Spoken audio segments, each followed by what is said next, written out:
Hello, BISC130. This is the beginning of recorded lecture 2-1 and the first recorded lecture for exam number 2. So I explained this in the syllabus, but my exams are not cumulative.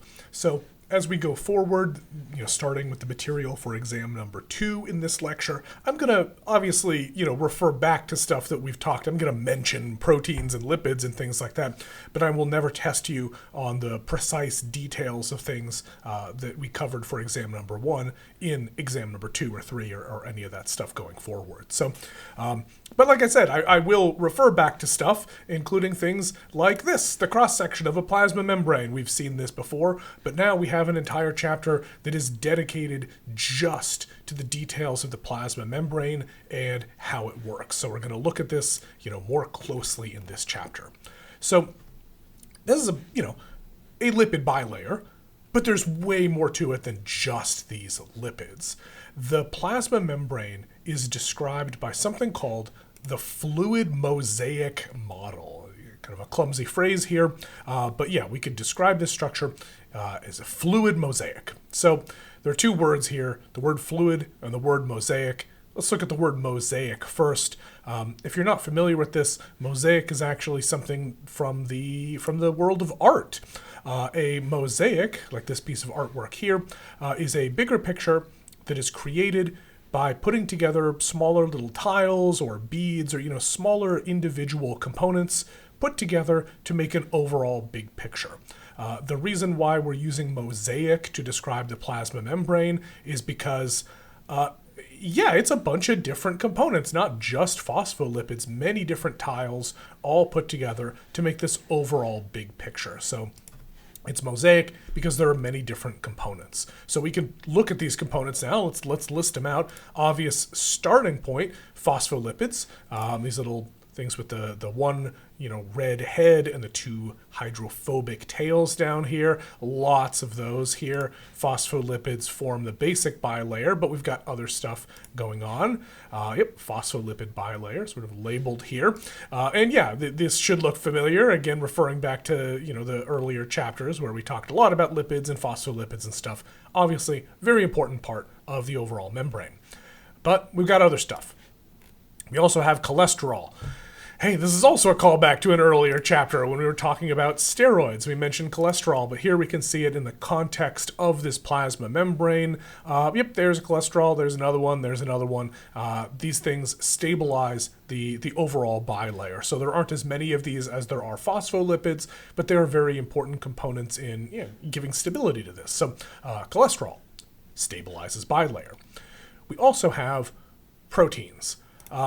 There's a special name for the proteins that are embedded within the plasma membrane. They are called integral membrane proteins. Sometimes just integral proteins, but integral membrane proteins. And there are several different ways that a protein can find itself anchored within this phospholipid bilayer of the plasma membrane. We see lots of them. They have many different jobs, many different functions. We'll see examples of that in this and in later chapters. We collectively call these things integral membrane proteins, and they are built in such a way. So in previous chapters, I had told you that proteins are usually hydrophilic, that proteins usually love to be dissolved in water. Well, these integral proteins are built different. They're built such that their hydrophobic bits, their hydrophobic amino acids, are pointing outwards. If I could go back to this, their hydrophobic amino acids are pointing out to the side instead of in the core, so they want to be in this membrane. So their hydrophobic bits can be touching the hydrophobic bits of this membrane. So integral membrane proteins, another component of this mosaic here. Their amino acids interact with the hydrophobic lipids in order to anchor it within this bilayer. And we'll see examples of this, but lots of different functions of these integral proteins. What else we got? We also have carbohydrates. So this is just showing a string of beads. If you squint, maybe they look like hexagons to you or whatever, but these are meant to be strings of carbohydrates. And carbohydrates are hydrophilic. Carbohydrates love water. Sugar dissolves in water. So how are we going to get these things associated with this hydrophobic membrane? Well, the only way to get carbohydrates hanging out in the membrane is to attach them to other stuff. So if we take carbohydrates and attach them to a protein, we call this a glycoprotein. There's an integral protein with carbohydrates attached. If we take carbohydrates and attach them to a lipid, we create what is called a glycolipid. Again, string of carbohydrates attached to the head of the lipid here. So both of these are defined in the key terms, but good visual of what these things look like. Glycolipid is simply a combination of carbohydrates and lipids. Glycoprotein, reading from the key terms, a combination of carbohydrates and proteins. Now, you may notice that these carbohydrates are only on one side of this membrane. This is the side facing the outside world. This is the side of the membrane that faces the cytoplasm, the inside of the cell. The whole purpose of these carbohydrates is to attract water. Oh, sorry, I forgot I had this slide as well, just showing in isolation. There is protein plus carb equals glycoprotein. Lipid plus carb equal glycolipid. The purpose of these things is to attract water to the cell. Again, carbohydrates love water. Water loves carbohydrates. By having a coating of these carbohydrates on the outside, water is going to want to associate itself with the outside of the membrane. This will be very important as we get later into this chapter and we talk about how the cell transports water. So yeah, we want water to be attracted to this membrane so we can move stuff in and out. We'll see details later. But yeah, carbohydrates create a hydrophilic coating of the cell that in general just attracts water to the cell. Here's the other half of the fluid mosaic model. The other half is the word fluid. It's called fluid because it moves. It is not just a static, flat JPEG image where everything is just set in place. This is a structure that wibbles and wobbles and waves and moves around in a dynamic way. I cannot show that in PowerPoint. Fortunately, I do have a short video that shows this. I am not going to play a video within a video, so if you want to see the membrane just move around a bit, just get a good visual of that, I do have this video up on Canvas if you want to download this and play this separately. Sorry, that's a little inconvenient, but I really don't want to play other videos within this recorded lecture video, and really there's not much to really point out about this. It's just to give a cool visual of how this thing moves around. So the overall structure is fluid because lipids and proteins, none of these things are covalently attached to one another. This lipid is not permanently attached to this protein. So whether the protein is here or over here or over here or back here, doesn't matter. These things will float around, these things will move around. As long as the hydrophobic bits are touching the hydrophobic bits and the hydrophilic bits are touching the water, everything's going to be fine. So all these things move around laterally. Watch this video if you want to see the movement, but yeah, that's all I really had to say about that video. Okay. Next, let's talk about transport. Specifically, something called passive transport. As the name implies, passive transport is movement that just happens. You don't have to spend any energy to make this happen. Passive transport is the movement of materials that does not require energy. A good example of passive transport is diffusion. So here's a common, very simple experiment. You take a dropper with ink or looks like red food dye or whatever. You drop that into water. Initially, all those dye molecules are clustered together where the drop first fell into the beaker. Without touching it, without stirring it, without doing anything, those dye molecules are going to slowly move across the beaker. You sort of start to see the red spread until, if you come back an hour or so later, they're going to be completely spread out across the water in this beaker. And again, this is free. You didn't have to stir this up. You didn't have to introduce energy. You didn't have to spend energy or whatever. Diffusion means dissolved molecules move from high concentration to low concentration until it's the same concentration everywhere. Here's where I'm going to introduce an important key term that we're going to see throughout this and several other chapters, the term solute. Solute is just a generic term for dissolved thing. Let's see, what do the key terms say about solutes? The key terms define solute as a substance that is dissolved in a liquid to form a solution. So dye is a solute, or if you used ink, that would be a solute, or anything you dissolve in water is a solute. Salt is a solute if you make some salt water. Sugar is a solute if you make some sugar water. Anything that dissolves in water is a solute. And diffusion says solutes move from high to lower concentration. This is described as being, quote unquote, down their concentration gradient. Just like, a rock wants to roll downhill, solutes want to move from high to low. So whenever anything is moving from high to lower solute concentration, we call that moving down the concentration gradient. That's where it wants to naturally go. What does this have to do with the membrane? Again, this chapter was ostensibly about the plasma membrane, the cell membrane. So the plasma membrane is going to be what we call selectively permeable.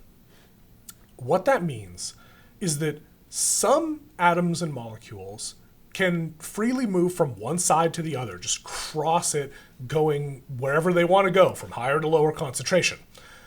However, most atoms and molecules cannot. So here's what free diffusion looks like across the plasma membrane. You have a bunch of solute, whatever this is, on one side. It's going to move from one side to the other over time until it's the same concentration everywhere. But like I said, this is actually pretty rare. For most solutes, the plasma membrane is a barrier. It does not let them pass through. It doesn't matter how much time you give this. Most solutes will not diffuse across the plasma membrane. They just can't move through it. This is hydrophobic. If they're hydrophilic, they're not going to be able to cross. This is an effective barrier. This is an effective wall for most things. But again, not for all things. That's why we say it is selectively permeable. Some stuff can cross, some stuff can't. Well, what if we want to move this stuff across? What if we have some molecule that we want to be able to move from one side to the other, but just its natural chemical properties don't allow it to do so? What if we want things to be able to pass through?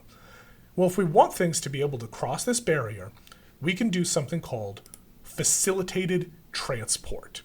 This is, we're going to, again, facilitate. We're going to help things out. We're going to help things move from one side to the other. Facilitated transport can be carried out by either channel proteins or carrier proteins. I'll show you what these look like and explain the difference in just a second.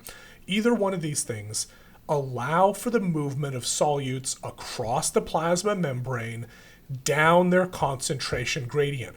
All this is doing is allowing diffusion to happen for things that without help, without facilitation, would not be able to move down their concentration gradient from one side to the other. So what is a channel? What is a carrier? How are they different? Well, we can see these here.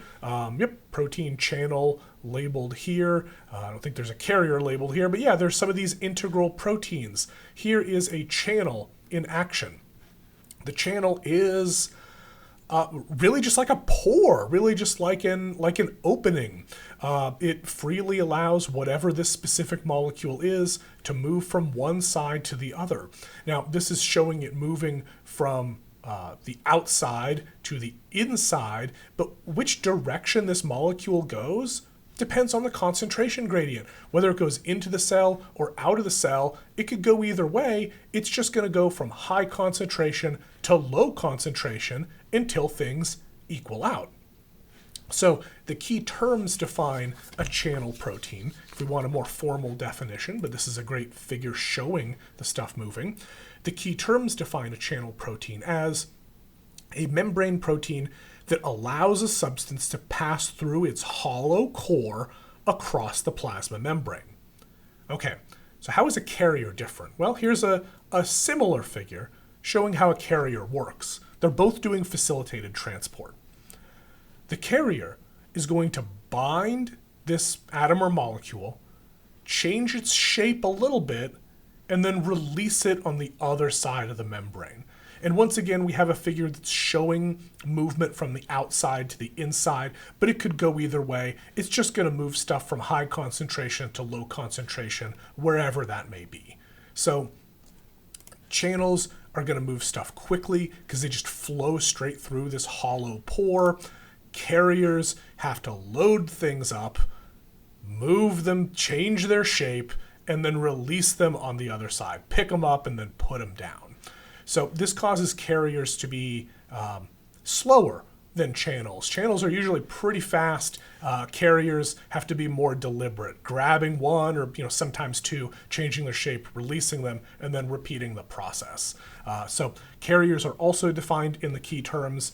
The key term says a carrier is a membrane protein that moves a substance across the plasma membrane by changing its own shape. And again, channels are faster than carriers. Here's how I can remember this. When I hear channel, I think of like a water channel, like an aqueduct kind of thing. The water is just moving. You don't have to change the shape of anything here. It's just going to flow downhill. When I think of a carrier, I think of something like an aircraft carrier where you have to deliberately load things up into it, move it from one part to the other, and then unload the stuff. And so I like this analogy because, channels just let stuff flow. Carriers have to load up, change, and then unload. So that's just the way I think about it. Importantly, channels or carriers can either be open all the time, or sometimes either one of these things can be gated by a specific mechanism. So always open means it's just going to let stuff move in or out all the time. Gated means sometimes they are facilitating transport, sometimes they're doing the thing, but sometimes they're not. Here's a figure that I've taken from the nervous system chapter of BISC132. Don't sweat the details of this, but this is how your nervous system works. This is how neurons work, and this is showing a gated channel. Right now it is closed, so it is capable of moving sodium ions from one side to the other, but it's closed. Neuron activation, a stimulus, an action potential, is going to cause it to open up. Once it's open, stuff is going to move from high concentration to low concentration, and then it's going to close up after a short period of time. So this is just illustrating what I mean. Sometimes they're always open, and sometimes channels or carriers can be gated, can be turned on or off. I do want to give one specific example that I want to write down of a channel or carrier, and that is an aquaporin. And it illustrates the concept that any of these channels or any of these carriers are all very specific for what they transport. These figures are just showing like green hexagon blob, but this is a very specific green hexagon blob. This is a very specific monosaccharide, for example. If this is a channel for glucose, it's not going to be able to transport fructose. It only transports this one type of thing. This gated channel for sodium ions has a very specific shape. It lets sodium move across, not anything else. Not calcium, not chloride, not potassium, just this specific atom. Any of these channels or carriers are all specific for what they can do. And the one example I want to call out is something called an aquaporin. Based on the name, maybe you can guess what this transports. Aqua means water, and it's exactly what you expect. This is a protein, a channel. You can see it just sort of moving freely from one side to the other, not changing its shape.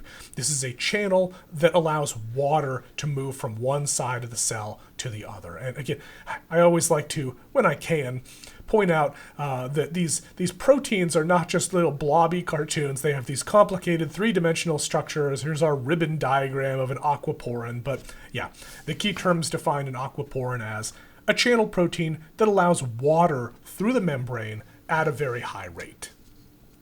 Okay, speaking about water, when we talk about movement of water, we have to talk about something a little bit different. Diffusion was about the movement of solutes, things that are dissolved within water.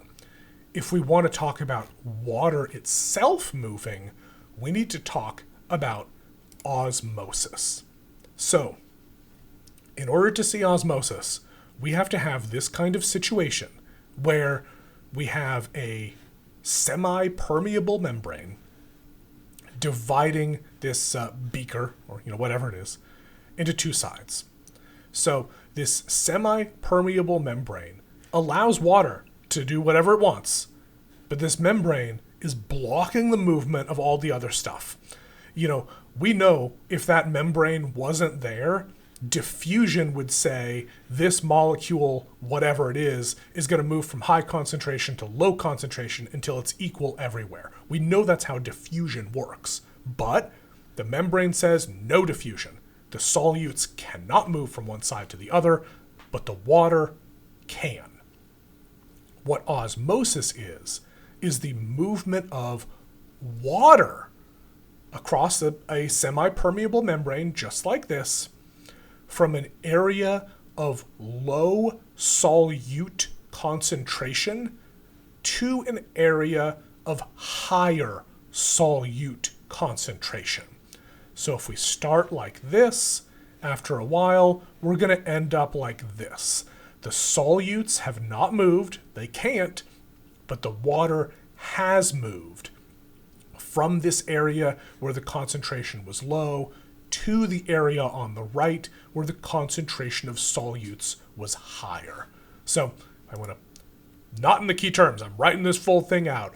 Osmosis is the movement of water across or through a semi-permeable membrane from an area of low solute concentration to an area of higher solute concentration. Again, this is a great figure for showing this. Low solute concentration, higher solute concentration, so water moves from the left side to the right side. Now, this seems like a terribly artificial setup, right? We've got this beaker and we've got this membrane that for some reason lets water move but doesn't let this other stuff move. This isn't as artificial as it may seem because the cell's membrane works just like this.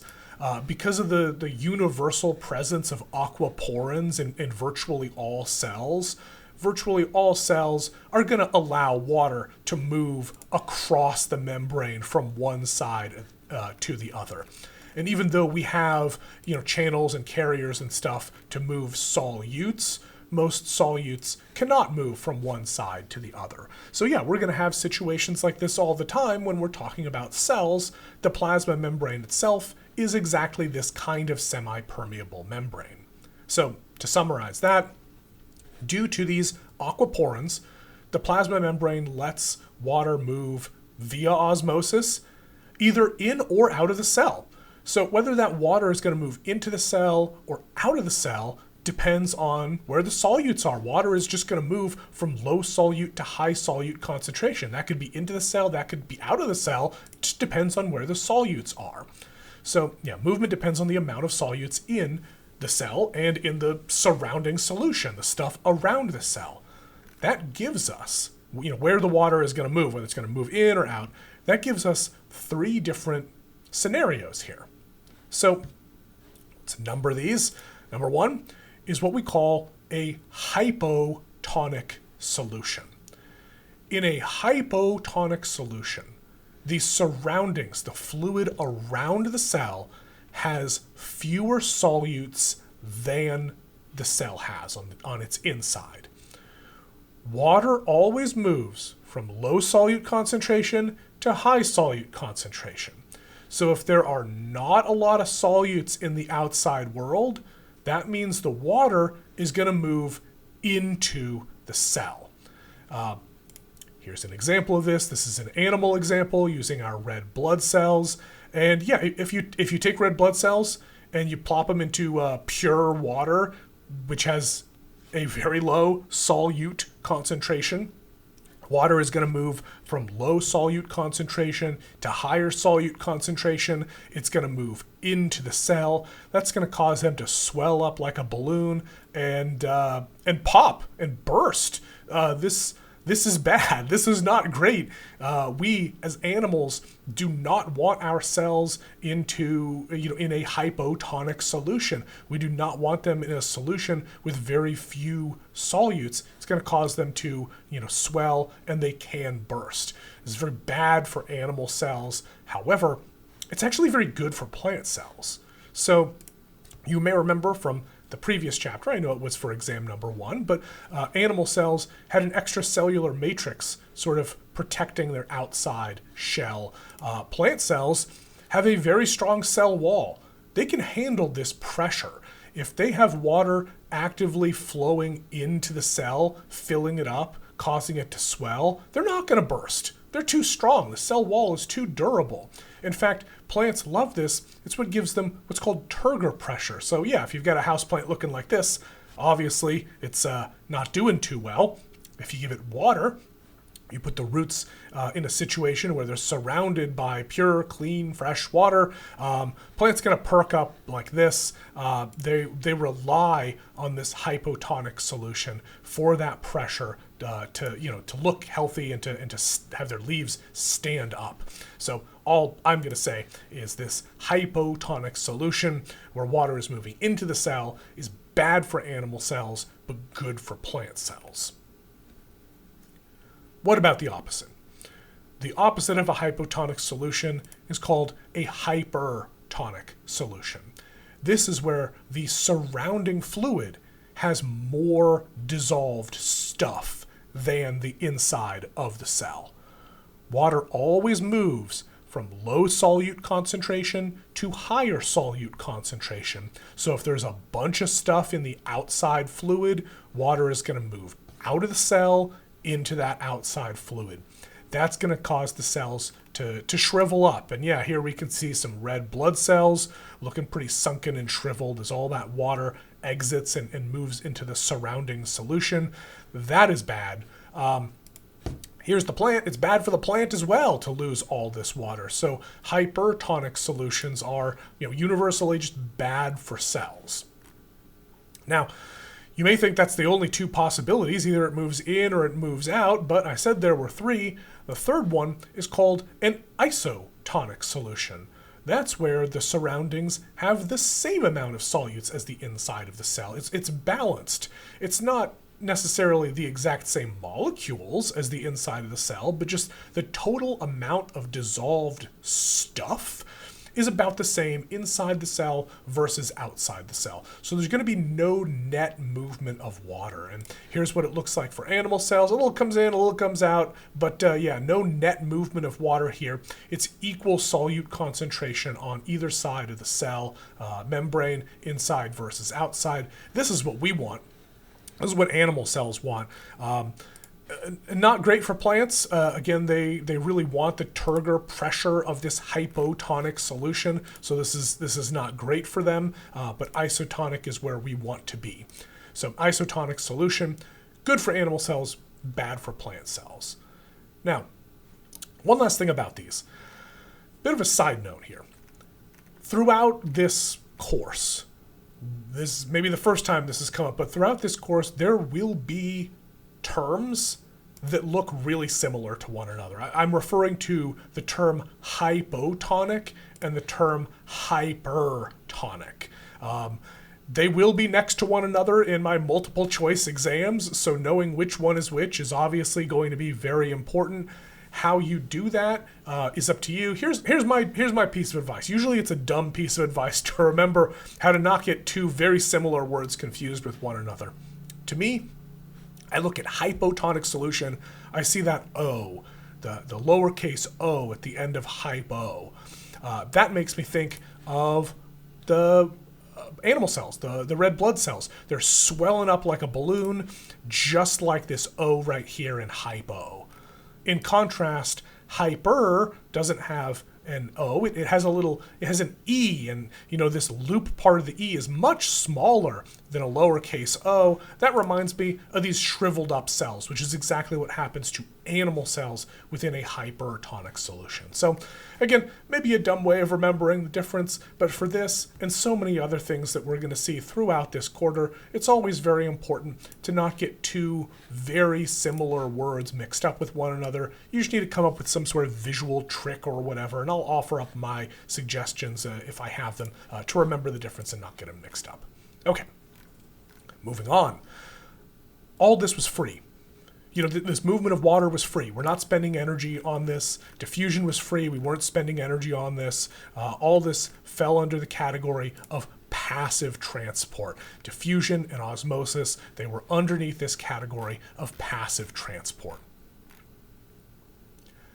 But what if we want active transport? What if we want to actively move stuff against the concentration gradient?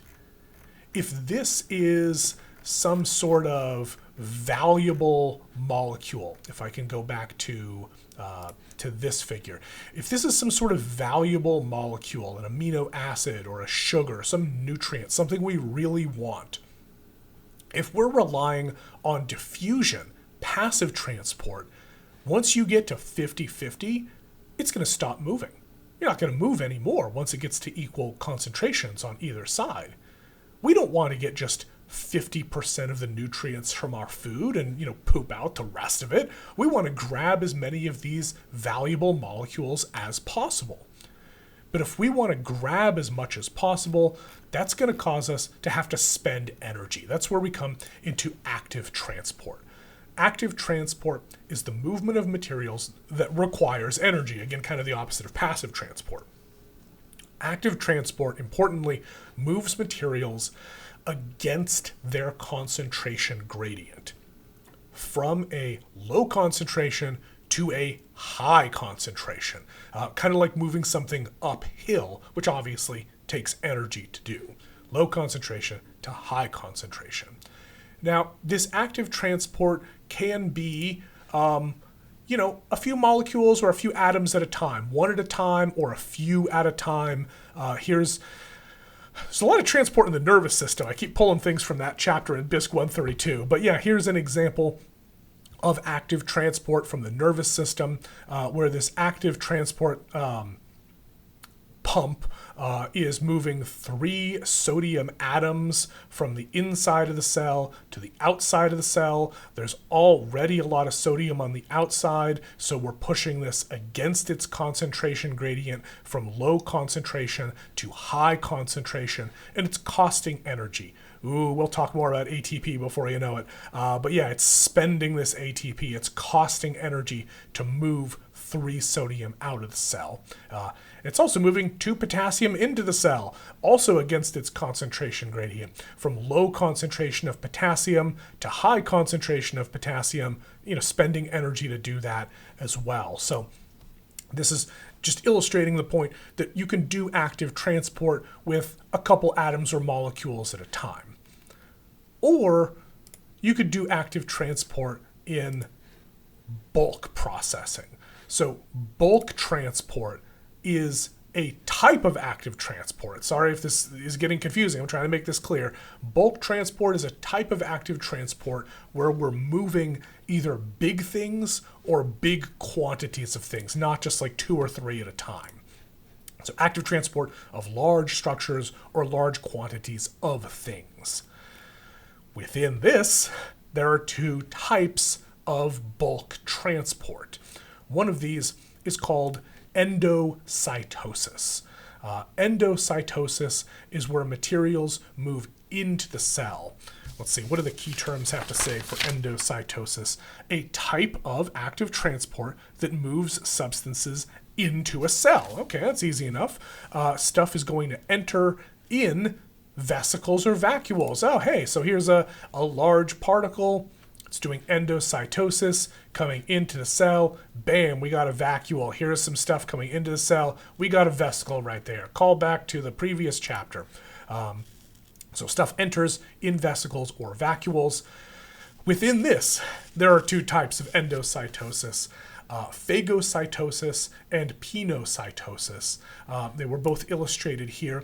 Phagocytosis is when you bring in a single large particle. This looks like a bacterial cell to me. This is how your immune system takes care of business. It'll find harmful bacteria, it will perform phagocytosis, it will eat them, and once they are inside of the cell, it will destroy them. So phagocytosis is about moving large particles in the cell. Pinocytosis is about moving a bunch of small particles. So there's a bunch of teeny tiny little dissolved substances in this water, and you're moving in lots and lots and lots of those tiny molecules in when you perform pinocytosis. So phagocytosis for large, pinocytosis for many small. These are both types of endocytosis, which is a type of bulk transport, which is a type of active transport. Sorry there are so many layers to this, but it is what it is. I did say there were two types of bulk transport, though. Endocytosis is stuff coming in. Exocytosis is stuff leaving or exiting. Importantly, it exits from vesicles, and here we can see there's a vesicle packaged up with stuff that we want to send out of the cell. Maybe it's a waste we want to get rid of. Maybe it's a signaling molecule and we want to send it to the outside world so it can deliver its message. But we're going to package this stuff up in a vesicle, fuse it with the membrane, and send its contents out into the world. The key terms has a pretty simple definition for exocytosis: a type of active transport that moves substances out of the cell. And yep, it exits from vesicles. Once again, we have two terms that are easily confusable: exocytosis and endocytosis. Just remember the word enter and the word exit. Endocytosis is when stuff comes into the cell, enters the cell. Exocytosis was when stuff exits or leaves the cell. So, yeah, that's just one way to remember which one is which. Okay. Oh, that was all about plasma membrane, technically. Again, it may have been surprising that there could be an entire chapter just about the plasma membrane, but there's a lot of detail here about stuff moving in or out, and a lot of terms in this chapter as well. That takes us to the end of this chapter, and conveniently to the end of lecture 2.1. So we will pick up the next chapter in the next recorded lecture.